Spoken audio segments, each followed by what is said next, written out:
राम रावण संवाद। राम रावण प्रथम युद्ध।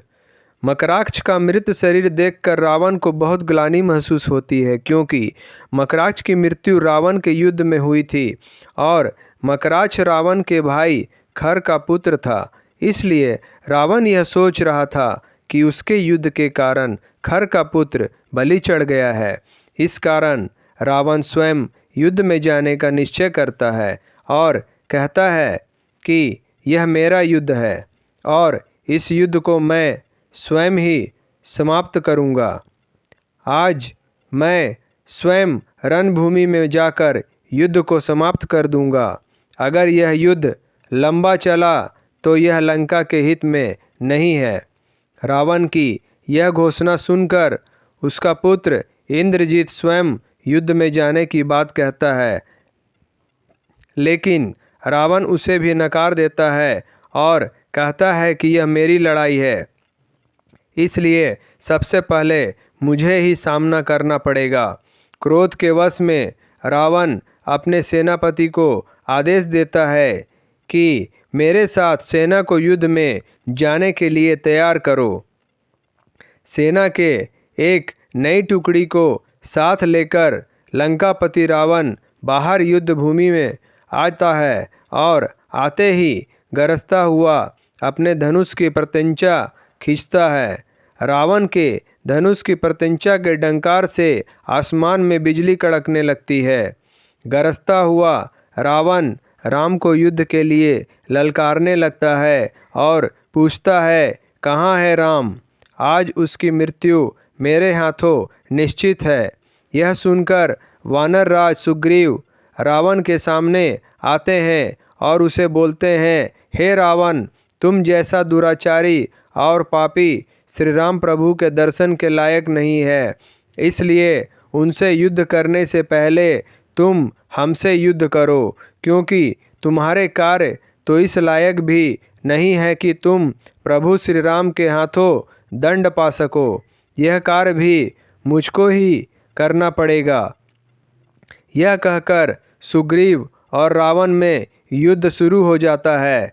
सुग्रीव रावण पर अपनी गदा से प्रहार करता है, लेकिन रावण बहुत ही सहज तरीके से उसके गदा के प्रभाव को निष्फल कर देता है। तब रावण अपनी शक्ति से सुग्रीव पर प्रहार करता है और वह रावण के रथ से दूर जाकर गिरता है। सुग्रीव जब भूमि पर गिरे हुए थे तब रावण उन पर तीर चलाता है, लेकिन उसी समय लक्ष्मण जी आकर अपने बाण से रावण के बाण को काट देते हैं। रावण को फटकारते हुए लक्ष्मण जी कहते हैं, एक मूर्छित पर तीर चलाना किसी योद्धा का काम नहीं है। हे रावण, तुम इतने शक्तिशाली होते हुए भी एक कमजोर की तरह युद्ध करते हो और एक मूर्छित पर प्रहार करते हो। लक्ष्मण जी की बातें सुनकर रावण उनकी इस तरह की बातों की हंसी उड़ाने लगता है और बोलता है कि वनवासी छोकरे, ये धर्म और नीति तुम जैसे साधारण मानव की बातें हैं। मेरे जैसा शक्तिशाली राजा जो करता है वही धर्म है। तब लक्ष्मण जी रावण को जवाब देते हैं कि तुम सही कहते हो कि धर्म, सदाचार और नीति आदि मनुष्य के गुण हैं, लेकिन तुम एक मनुष्य नहीं बल्कि एक पापी असुर और एक लंपक दुराचारी हो, जिसे किसी भी चीज़ का ज्ञान नहीं।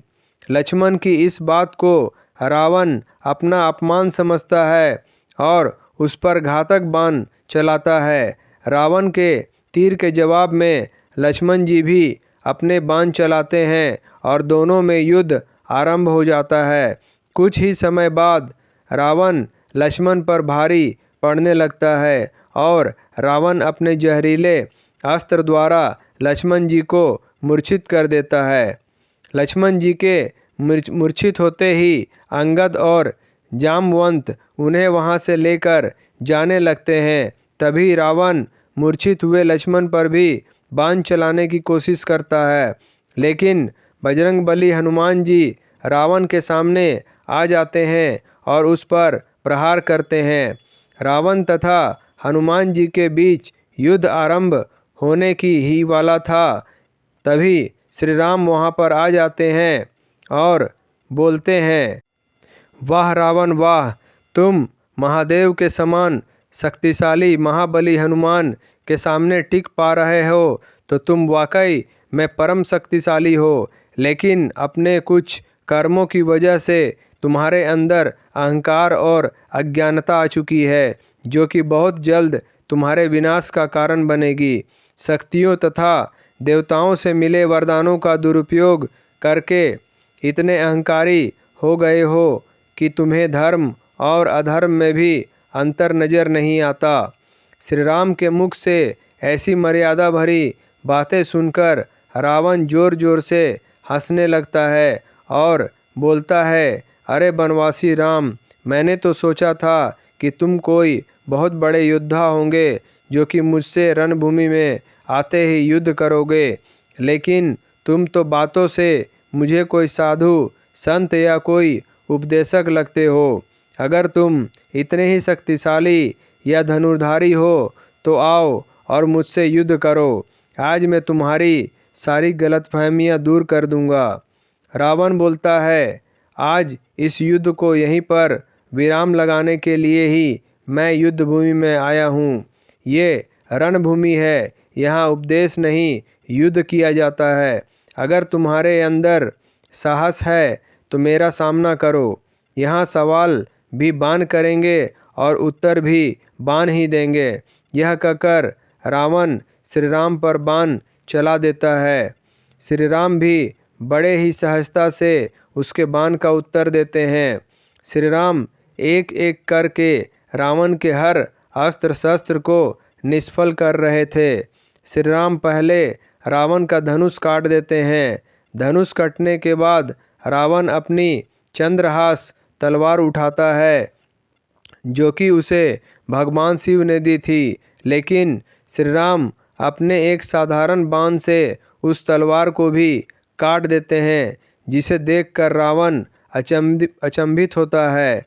श्री राम फिर अपने एक बाण से रावण के रथ पर लगा ध्वज भी काट देते हैं और रावण को निहत्था कर देते हैं।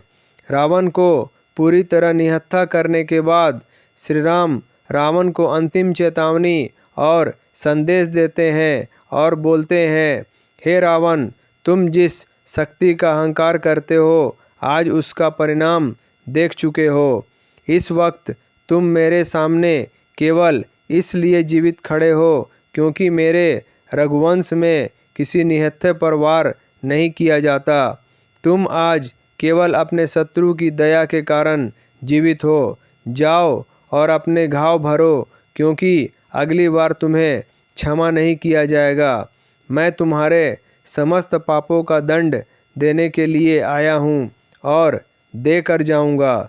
श्री राम के हाथों निहत्था होकर और जीवन दान पाकर रावण शर्मसार हो जाता है और अपने रथ से उतरकर पैदल लंका की तरफ चल पड़ता है।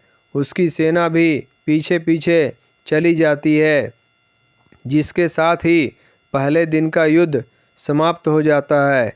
जय श्री राम।